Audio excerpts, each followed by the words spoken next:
Oh my, we did it. Ladies and germs, we made it into another week of the Rec Poker podcast. Here we are, assembled, ready, audio cue, error-free, and with the wizards from the Rec Poker panel. I'm your host, Jim Reed. I'm so excited to be here. I'd like to thank Website Amp and the Running Aces Hotel, Racetrack, and Casino for making all this magic possible. I'm Bluffs in the home game. And you can learn about me and the rest of the members of the Wrecking Crew by going to rec.poker/crew. But you don't have to take my word for it. You can hear from them themselves here tonight. Wrecking Crew members, why don't you share a little bit about yourself with Rec Poker Nation? I'm Chris Jones. You can find me 5x5 on PokerStars and Twitter. And to be clear, we're talking about a post on the forums, which we changed the title to after the fact. So Kim is the smart one and I am the moron, if that wasn't already clear. I am John Somsky, and I'm known as Poker Geek MN everywhere, and I think everyone already knew everything Chris said.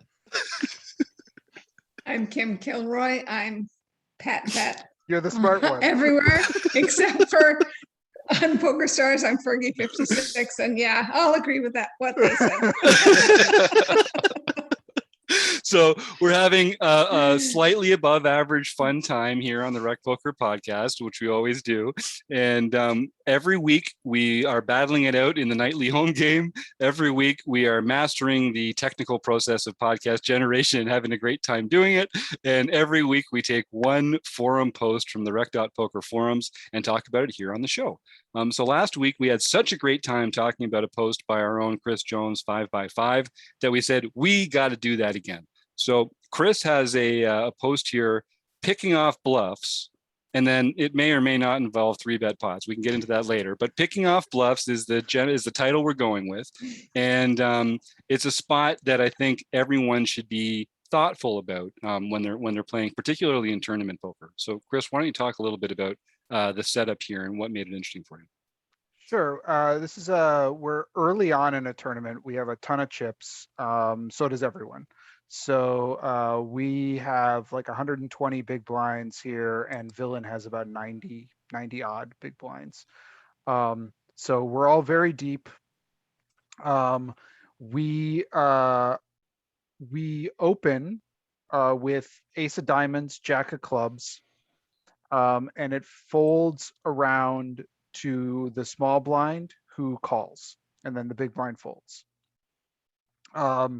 And the flop comes, so Ace of Diamonds, Jack of Clubs. The flop comes King of Diamonds, 9 of Diamonds, 8 of Hearts. So not the best flop in the world, but not the worst. I think this is a clear C-bet from my perspective. We have the Ace of Diamonds, which can both develop into something, but also protect our hand a little bit. The king is a very good card to represent from our pre-flop opening range. And it's a hand that the small blind, when a small blind flats, I wanted to talk about small blind flatting ranges here a bit. It can certainly contain some kings. It can certainly contain a lot of these kind of 9/8s or these hands that kind of, they pocket 8s, pocket 9s. It can contain a lot of things like Jack 10. It can contain a lot of that kind of range, a lot of Broadway cards. So this is also a flop that can hit our opponent quite well.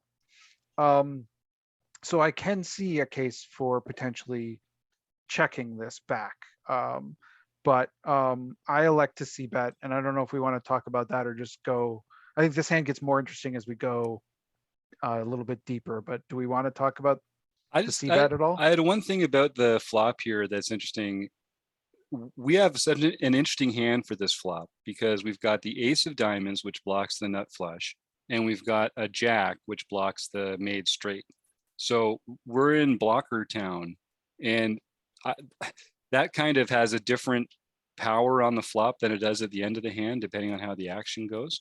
And I always, in a way, I feel like we can gain some clarity from our opponent's range by betting here when we have strong blockers like this, because it makes the draws much less present in their range when they do continue, which makes it easier for us to put them on a made hand. That, you know, that can come in handy later. By the same token, you're gonna kind of be a removing big- a lot of those. Well, yeah, exactly. The sizings, and you're targeting a range that's mostly made hands, and usually when you're c-betting, you're trying to get the kind of folds that you're now blocking a little bit. Some of those draw hands that I think aren't going to now. So I always find this to be an interesting little tension. Do you guys find that you in spots like this, did the blockers make you more likely or less likely to c-bet? Well, we're blocking the nut flush draw, not the nut flush, Yes. first of Yes. all. Yes. Yes and no. So it depends on their action. So if they just call, then I put them on a possible hand versus they're more likely to have a hand versus a bluff because we're blocking some of their bluffs. Yeah. So, Yeah, that makes sense. All right, and then so as played, did you elect to make the c-bet there, Chris? So I do see bet, and I usually see bet, in this kind of spot, between 30 and 40%. I tend to go a little bit higher, towards the more 40% range when there's like a flush draw on board. So I go to the higher end of my range. It's about, I put in about 40% pot, and we get check raised to basically 3x check raise. And this is the spot where we could just give up. And I think it's probably potentially the right answer. But I like this kind of hand, particularly because I have the ace of diamonds. It means my opponent has fewer diamond combos, a lot fewer diamond combos. And it's a kind of hand that can get very interesting as we progress. So, but I think this might be a mistake, that we may want to call this kind of check raise with better holdings. But I do, because of all the blockers we were just talking about, and because I think my opponent can sometimes have a lot of draws that we're ahead of. Like basically any flush draw they have, we're beating right now. Any thing like a straight draw that they have, we're beating, except if they have a pair plus flush draw. So unless they have the 8 of diamonds plus whatever else, then otherwise we're beating it. And so for that reason, I like to continue. hang on, we don't have a flush draw. We have a Right, but backdoor we're flush beating draw. any of our opponent's flush draws currently. Yeah, because their flush draws They can't have an ace. An ace So in it, we, yeah. Right, so Yeah. so that's why I like to call. understood. Yeah. Yeah, go I ahead, think I John. kind of like that. And if you can put an awful lot of pressure on them if they have a flush draw and another diamond comes because you've got the ace. I mean, not quite as much as in PLO, but you can still put a fair amount of pressure on them with the naked ace of diamonds. So what do we think? What are we putting our opponent on? What's the range that makes this check raise here? I mean, I guess it still has just because we've got the ace of diamonds and one of the jacks, there's still just a lot of those hands that you're describing in here. I guess it's a coordinated enough board that there's all sorts of semi bluffs that he can still be getting in here, and you're ahead of enough of them that it makes sense to continue. And for value, I think he's got sets of 9s, sets of 8s. He's got 9-8 suited. Maybe some king 9s and king 8s. That I think that's a less frequent small blind defend, but some people will do it, especially suited. So I think those are the value we're talking about. Really. Do you agree? There's no way they have pocket kings. Right. There's, yeah. And I don't, I have seen recently some opponents check raising, weird hands. Like I came across somebody yesterday who check raised like on very similar kind of board, like 9-7 on this kind of board. Which I don't know. I mean, that could be something that's an interesting new play and correct, but I don't think that's good, but could be. But anyway, so there could be some of that in there. There could be some weird pairs that we beat, or that we don't beat, yeah, that are doing this as well. Yeah, it feels like the non-value hands that they're check raising here have to either have a 10, a jack, or 2 diamonds in them. And then it's possible for any of those to also have a pair. So that's the tricky part of it here, because even their draw hands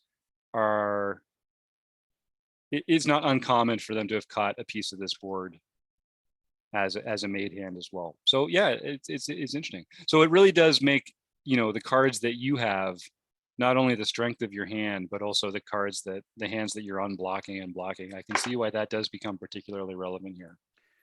And I still have, I still have pocket kings in my range. I still have ace king in my range. I still have a lot of really strong holdings, which our opponent really can't have. Right. So, which is going to lead into the turn, which we can talk a lot. So the turn is a complete brick. It's the 2 of clubs. So our board is king of diamonds, 9 of diamonds, 8 of hearts, 2 of clubs, and our opponent checks to us. Now I think the conventional, I don't know, that we should talk about this, because I have started with, especially with these kind of like blocker heavy hands where I also have a potential nuts advantage, are boards which I like to double barrel on. And so because also if I want to represent diamonds on the river, I would be betting, if I had ace jack of diamonds, I would be betting it here. And if I don't bet my ace jack offsuit here, I can no longer credibly represent very well the nut flush on the river. So that's a reason why I'm taking this line. So I do elect to bet and barrel on this. I'd be curious what you think. And I elect to go not that big. I elect to go because I feel like I'm gonna hear from, I want to give room, because this is really gonna help me determine where this hand is headed. If I get flatted here, I think I can rule out some of the strongest holdings. If I get check raised here, I'm just done. Good, nice set. Have a nice day. And if if I get fold, that's a wonderful happening. So, anyway, I don't know. What do you think about this turn bet? I think I kind of like it. I don't think it is a bet I would have made, but I like that it gives you a chance to represent the flush. Since you do have the ace of diamonds, so you know that they are not on the nut flush draw. And you can still credibly represent ace king as well, which is one of the more likely hands you're up against. So I like it. Yeah, and it's a spot where our hand has just gotten worse and worse every street of play so far. And now with this brick turn, the best hand we can make is going to be a top pair hand. So, and that's not even going to happen very often. So mostly, given the action, we're still beating some of those draws with our ace high. But if they continue here, we're basically going to be in a position where I think we have to bluff the river when the diamond comes in to win the hand. And they're probably not going to get out of the way with a better hand than ours otherwise. So it really comes down to having that like multi-street plan, which I like, and you are making it less likely that they have the kind of value hands. But yeah, I mean, in my belly, I want to be making that barrel when this comes like a jack or a 10 or something that gives me some more equity, because it feels like such a naked play here. But I think maybe that's what I like about it the most, because this really is like a setup play. Do you plan to get folds with this bet? I guess that's my one question. The sizing of your bet, like, Yes. are you okay? I think I should get folds from non-diamond gut shots. So I should the queen jacks, the queen tens, the I think I should get folds from all of those, which I do think is a large, a good part of this range. I think I should potentially get folds from any weird hands that might still be in there, like ace 10 or some of those as well. So yeah, I expect to get folds from those kinds of hands that we're hanging on. What buy-in was this tournament? This was it was the $55 special, Sunday special. So this is still on level 3, right? Correct. So are people like check raising with gut shots? Some people are, yeah, for sure. There's some really good quality players in this field. But on level 3 in tournament, I just don't see in this sort of buy-in that they're check raising that many gut shots here. I don't know. Yeah, I mean, I could be wrong. You'd be maybe surprised. I think there are the player pool at this, I mean, I could be wrong, but the player pool I think is getting stronger and stronger on ACR. And I think that there is, once you get past the $15 buy-in level, you get into the $30 and $50 buy-in levels, that players are really capable of check raising in appropriate spots, which means you have to call them more, which means you have to sort of have plans for how you're going to address check raises, that kind of thing. But yeah, I do think check raises are the new C bets. They're the thing that people are catching on to. Like, oh, there's a reason why this is such a powerful play. And, Chris says people are figuring out how to use it in a more correct sense, but they're also using it very incorrectly in a bunch of other places. Correct. But I think people are getting out of line with their check raising in a way that we're not really used to. That's for sure. I think that's true. And so like I wouldn't even be surprised if somebody like had just total nonsense here, like 6-5 suited or something. I could see them check raising that, and that's maybe not a good example. 6-5. Yeah, they're supposed to check raise 6-5 suited. Yeah, no, that's I would tell you they're supposed to do that like a certain amount of the time. Let's say 6-4 suited. I kind of I discounted the gut shot. I didn't mean to give it a gut shot. Right, 6-4 suited is not in there. Yeah. Like I've just been seeing some strange ones in there. I think people are starting to play around with them a bit. But anyway, I do think that the things like Queen 10, Queen Jack are going to be in here. Cool. Queen Jack, yeah, Queen 10, yeah. Yep, that makes sense. I like that. Yeah. I think that's and it's nice that you can both get those folds, but also sort of set up this play. Yeah, okay, that's very interesting. And the other thing that this bet does to me is, and this is where I'd be curious about your thoughts, but I think that it is a rare opponent that can have sets of 9, sets of 8s, or 9-8, and flat call this turn bet. Given how deep we are, given that I have put 2 bets in and called a check raise, and there's a flush draw on board, I think all of those things would tend to make somebody who, if you're sitting there with pocket 9s, being like, I don't want to see another card. Let's just get it. You're going to pay to see the next card, buddy. So when I get flatted here, this is the key to part of the question I'm asking about when we get to the river, is can we discount all that value? Because we do get flatted. And So I make I make an assumption that those hands no longer exist in range. Do you think that's fair?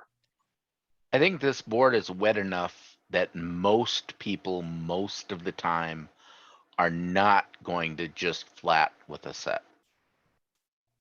That doesn't Yeah. mean it's impossible and no one could do it, but I do think it is going to be less common.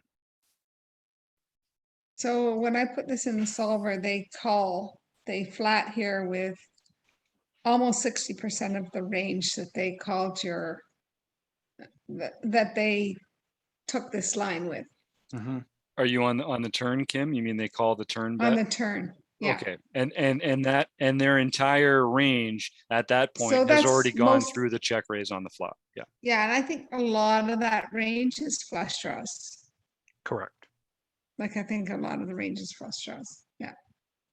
Well, let's hear what our friend Jonathan Little has to say about this. And then maybe we can talk a little bit about how Kim uses tools like this to examine ranges and problems like this in her monthly hand history review session. We'll catch up with that just after this. Have you ever wondered whether you should call a preflop raise or 3-bet instead? What do you do when you have a flush draw? Do you raise it or do you just call? What do you do with ace king when you miss the flop?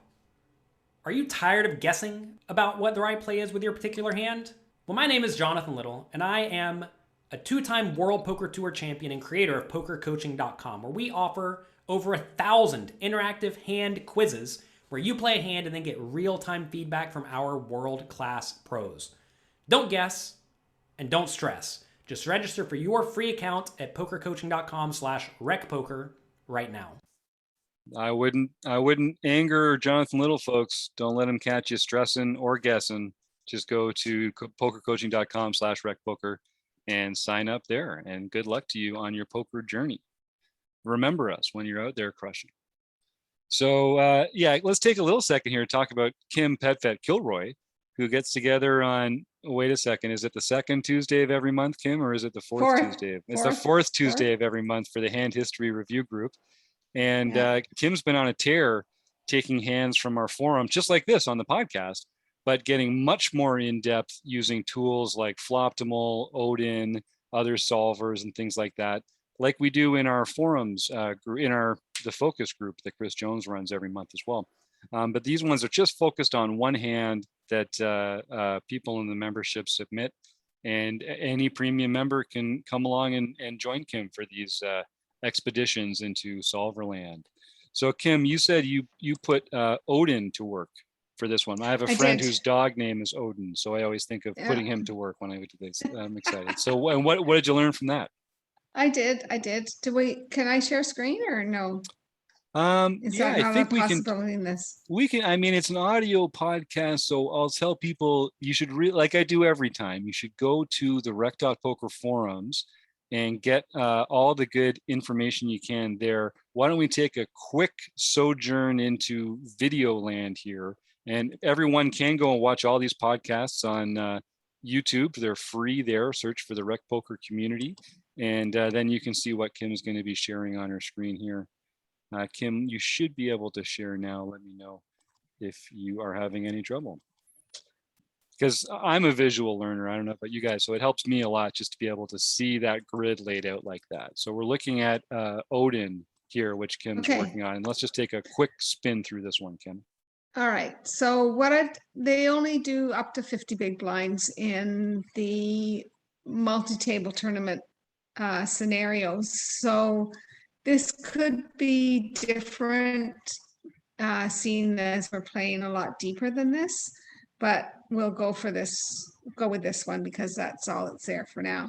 So what I've done is I've already plugged in the raise and the call by the small blind. And I agree with all that, what was said before with the small blind being, heavy in the sort of Broadway cards and suited aces and things like that. So we'll pick this up at the flop and we go with a small blind check. And we have a fairly small bet by Chris. We'll do 33% because it doesn't give exactly 40%, but we do that. And now we see the small blind this is the small blind's range over here. And they're supposed to call 43%, fold 40%, and they're supposed to raise just maybe 20% of their range. So they raise fairly small. I think they didn't raise huge. So we'll put that in. And now we're back at Chris's. And we have ace jack offsuit right here. So we can go down here and look, and we have ace jack, his exact hand. He's actually supposed to fold a lot. All the blue is folds. So he's supposed to fold most of his ace jack suited. Ace of diamonds, jack of clubs, which is specifically what he has. He's supposed to fold that 80% of the time and call it 20% of the 79 and 21% of the time here. So seeing as he called, we're going to put in the call as the, so it's not a mistake to call, but we're only supposed to do it 20% of the time. So if you're, that's opponent dependent. If you think you can outplay them post flop, if you're running a random number generator, Power suits. ends up, you're running power suits, whatever, we're calling here. So we'll put them in as a call. And for our listeners, we'll what Kim's doing, if you're not watching, Kim's just going through and setting the parameters in Odin, this program, as we go, to just describe to the computer the action that's happening. And then the computer is showing, the solver is showing a range of hands and how each combo should be played in that range. Right. So we'll plug in the 2 of clubs, which is the turn card here. And our small blind opponent checks. So we'll plug in check. And we will see what we are supposed to do. And then we'll see what Chris did. So with our ace of diamonds, jack of clubs, we're actually supposed to bet most of the time. And we're supposed to use a small bet most of the time. So kudos to him that he follows through with that. And we will bet small here on this. And our opponent will call. Yeah, this is the range I'm really interested in. And now. what was our river? Jack of diamonds, which I think is Jack of diamonds. we hit what I thought was when I saw it as like money card, and then we can describe what the action is. So here's our jack of diamonds, and our opponent is supposed to check 60% with what looks like a lot of made hands here. Most of his kings is jacks, king jack, king 10. So his top pairs, and he is supposed to raise with, or he's supposed to go all in with, I guess, some of his flushes. All of his flushes, I think, go all in. And yeah, I don't know that he has any bluffs that are all in, except for maybe 9-7 suited. And see, so that's 9-7. One of the clubs. things as I'm looking at this, and one of the so he does go all in, and he over bets the pot 2x the pot. And he's only supposed to either go all in or fold. Right. He's not supposed to make any other type of a bet here. Yeah. And I'm sitting there with ace jack now. On a reminder, if you can't see all this video, we have a king of diamonds, 9 of diamonds, 8 of hearts, 2 of clubs, jack of diamonds. And to me, that jack of diamonds eliminates a ton more of the potential flush draws that are out there. To me, the only flush draws that are possibly out there are the straight flush, the queen 10 of diamonds, or flushes with an 8 in them. So 10-8 of diamonds, 8-7 of diamonds maybe is possible from the small blind that does a check raise with the bottom pair and the flush draw. So those are, but really I'm down to 3 combos of flush draws, one of which I think I would be curious what this thinks, but I think is a gross mistake to 2x shove the immortal nuts. I think that is just, that's got to be a mistake. Maybe not, but that's the queen because this 10 is that we're talking about here, the Odin straight here is flush. saying that they should only have two sizings, but I think if we have queen 10 of diamonds here and we've just flopped the straight flush, to do a 2x over bet pot when I have a lot of hands like that have the ace of diamonds in them, or potentially even the ace flush. I don't know. I mean, you're going to get called by the nut flush. Mhm. So maybe it's worthwhile. But to me, what it starts to do for me is I start to question about, like, I actually beat a lot of, there's if I call here, I'm losing to no other value. I don't think. Because they wouldn't be shoving those hands, is what you mean? Because Yeah, they don't because have they're not those going to hands be in the shoving shoving. range. Well, I don't think they get there with their sets, and I don't think they get there with their 9-8, two pairs, and I don't think they have any straights left, Mhm. other than queen 10 of diamonds. Yeah, Which is- because we did say that turn bet was supposed to fold out those other ones, those unflushing Broadway cards, right? So that is consistent. And so I did ultimately So- fold because it's so big, but Yeah. I was wondering, I marked Yeah. it for review and I wondered if it's a mistake. I wonder if this is a hand we should call. So they're supposed to be betting here with pretty much all of their queen 10 of diamonds. On the They're turn, you supposed to be mean? betting. On the turn, you On mean, the Kim? turn, Yeah. yeah. So, and they're supposed to be betting here with a lot of their flushes and flush draws.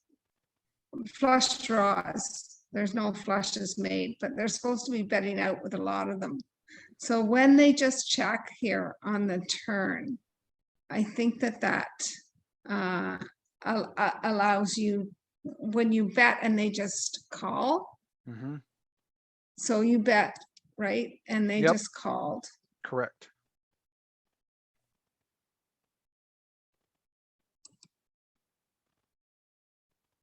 And what was the pot? It was a bet of 147. It was almost twice the size. Almost Yep. twice the size of the pot. Correct. Yeah, it was almost a 2x pot. Right. So when we have the jack of, as played with this hand, because they should have gotten a little more spicy before if they had those nutted hands. And when they bet all in on this river, the solver wants you to call 100% of the time with your hand. Yeah, I mean, I really did consider it for a long time. Like and I marked it to, I did ultimately fold, but it felt like, Gross. it felt like there's basically, I put them on two combos of flush draws that beat me. The ones with eights in them, because I don't think they have queen 10. So I think it's 10-8 and 8-7 of diamonds that that I'm losing to. And otherwise I think I win. But the problem that I couldn't get to, what are the bluffs? Like I Now, kept, is there, okay, here's the only thing, this doesn't fit with anything else that we've said today, but this action, sometimes this bet is like someone's just trying to get you to fold a king, and that's all they are thinking about. And they're like,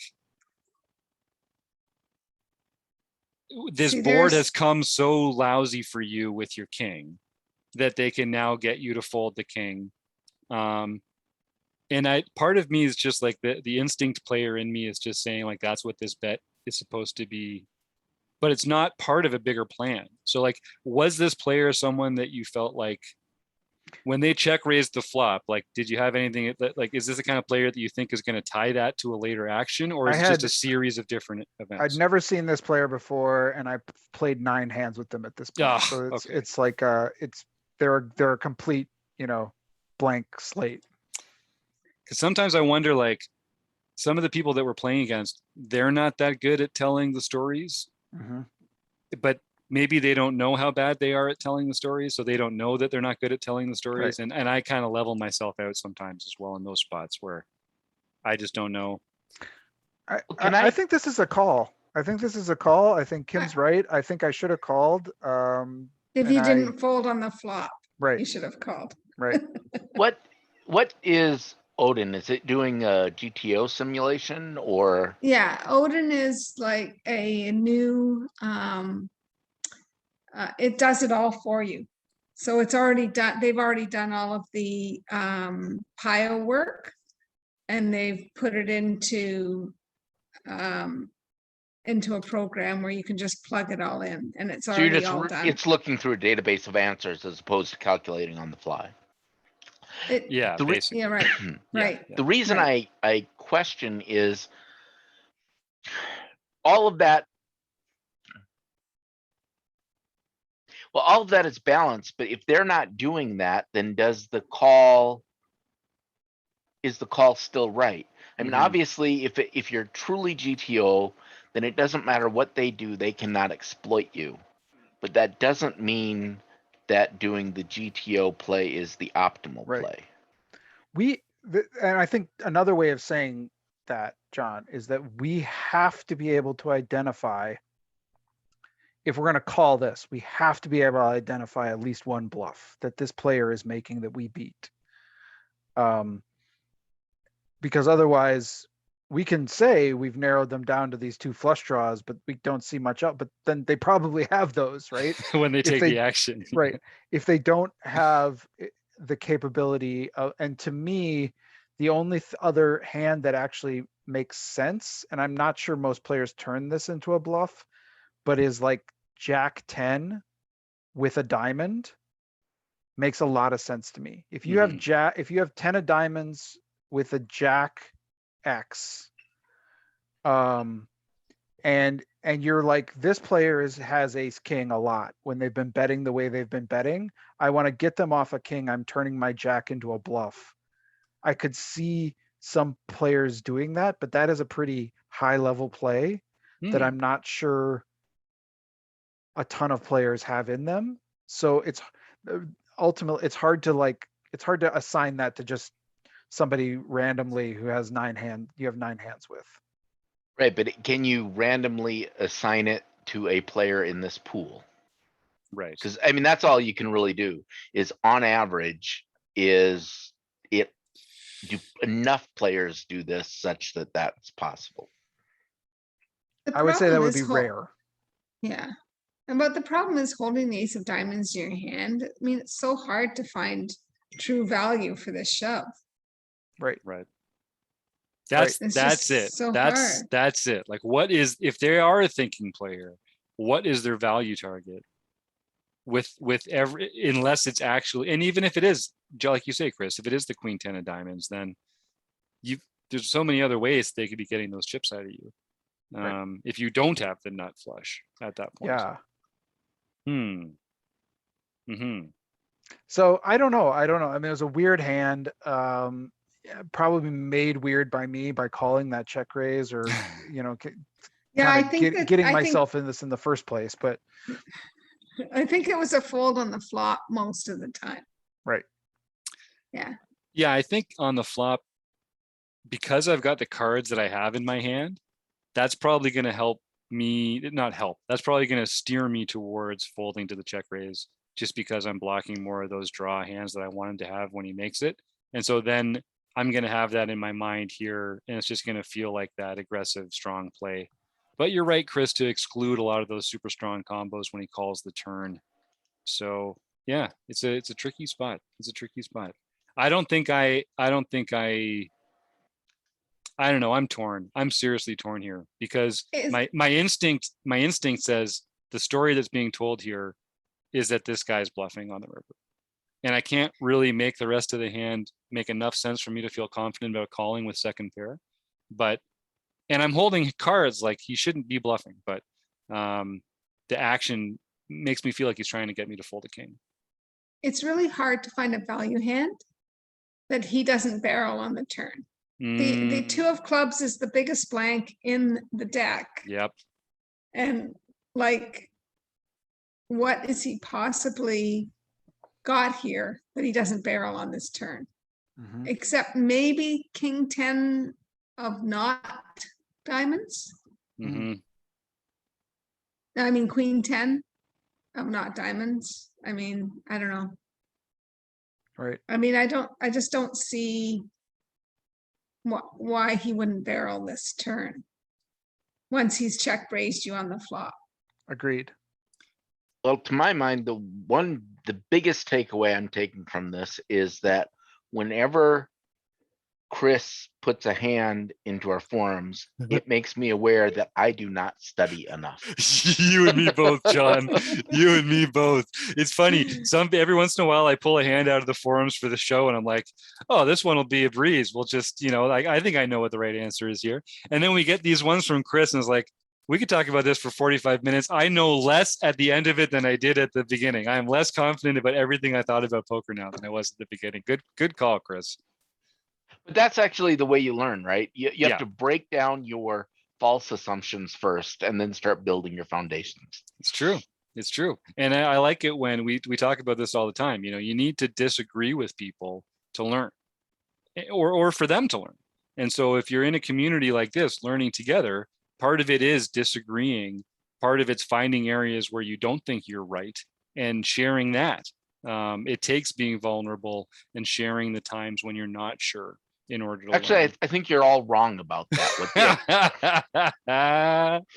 Well, I can't. That's too good a note not to end on. Does anyone else want to throw something in before we wrap it up here?